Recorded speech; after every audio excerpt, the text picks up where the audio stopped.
Friends, how are you all. मैं आपकी दोस्त जानवी शर्मा आज आपसे डिस्कस करने वाली हूँ एक लेटेस्ट केस जिसका जजमेंट अभी 20 अप्रैल 2020 को आया है। तो हमारा केस है CL Rao Prasad and others versus state of Andhra Pradesh. जैसा कि आप लोग स्क्रीन पर देख सकते हैं। तो सबसे पहले मैं इस केस के फैक्ट्स आपसे डिस्कस कर लेती हूँ। सो फैक्ट्स आर, आंध्र प्रदेश की गवर्नमेंट ने एक वैकेंसी निकाली। वहाँ के जो शेड्यूल्ड एरिया है वहाँ स्कूल्स खोले जाएं और स्कूल्स में सिर्फ SC एंड ST कैटेगरी के टीचर्स को 100% रिजर्वेशन मिले। अब जब ये case Andhra Pradesh high court में गया तो हाई कोर्ट ने गवर्नमेंट के डिसीजन को ठीक बताया और उसको कंटिन्यू करने के लिए कहा। जब ये केस सुप्रीम कोर्ट पहुंचा तो सुप्रीम कोर्ट ने इसको 13 फैब को अपने पास रख लिया था, जिसे 22 अप्रैल अभी वेंसडे को जस्टिस मिश्रा की बेंच ने सुनाया और साथ ही आंध्र प्रदेश और तेलंगाना गवर्नमेंट पर फाइन भी इम्पोज करा। सुप्रीम कोर्ट ने एक बात और बोली कि 70 ईयर्स से जिन लोगों की फैमिलीज़ को रिजर्वेशन मिल रही है उनको आगे ये बेनिफिट नहीं मिलना चाहिए एंड रिजर्वेशन की पॉलिसीज़ को रिवाइज करना चाहिए। तो जैसा मैंने आपको बताया, जजमेंट वॉज पास्ड ऑन 22 अप्रैल 2020 और जजमेंट वॉज पास्ड बाय 5 जजेस बेंच।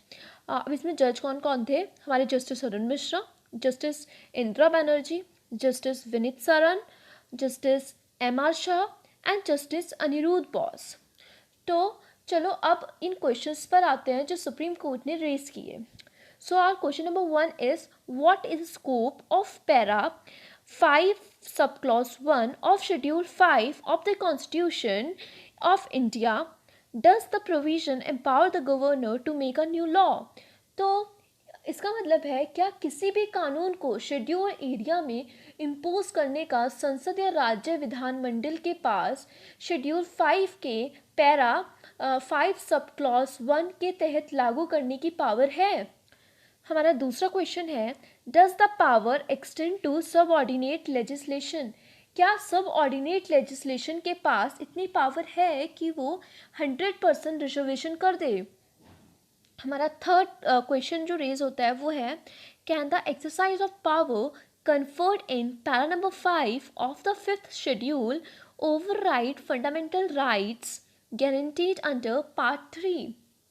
तो ये बोलता है, क्या जो 5th शेड्यूल के पैरा 5 में स्टेट को पावर दी गई है वो शेड्यूल एरिया के लिए ऐसे rules and laws and regulations बना सकती है जो पार्ट 3 के फंडामेंटल राइट्स को ओवर रूल करें? तो हमारा फोर्थ क्वेश्चन है, whether the exercise of power under the 5th schedule of the constitution overrides any parallel exercise of power by the president under article 371D? क्या 5th schedule जो schedule area and schedule tribes की administration से deal करता है वो article 371D के under president की जो पावर है आंध्र प्रदेश के स्पेशल प्रोविजंस के रिस्पेक्ट में उसको ओवर रूल कर सकता है? हमारा fifth question, whether 100% reservation in permissible under the constitution? क्या 100% रिजर्वेशन कॉन्स्टिट्यूशन में परमिसेबल है? वैसे मैं आपको एक बात बता दूं कि 100% रिजर्वेशन कॉन्स्टिट्यूशन में बिल्कुल भी परमिसेबल नहीं है।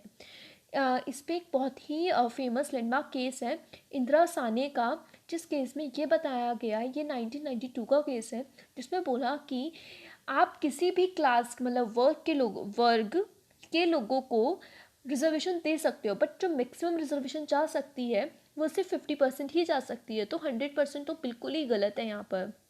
हमारा sixth question, whether the conditions of eligibility that is the origin and cut-off date to avail the benefit of reservation is the notification is reasonable? जब शुरू में रिजर्वेशन लागू किया गया तो वो 10 साल के लिए ही लागू हुआ था, फिर रिजर्वेशन को हर 10 साल में बढ़ाया गया है। क्या इस रिन्यूअल के रिजर्वेशन को रोकने का कोई तरीका नहीं है? और जब रिजर्वेशन मिल रही है तो भी सिर्फ एक क्लास के लोग ही आगे क्यों नहीं बढ़ पा रहे हैं?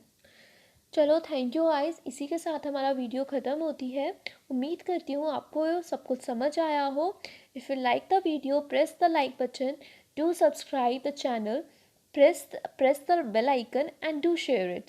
See you in the next class. तब तक के लिए बाय बाय।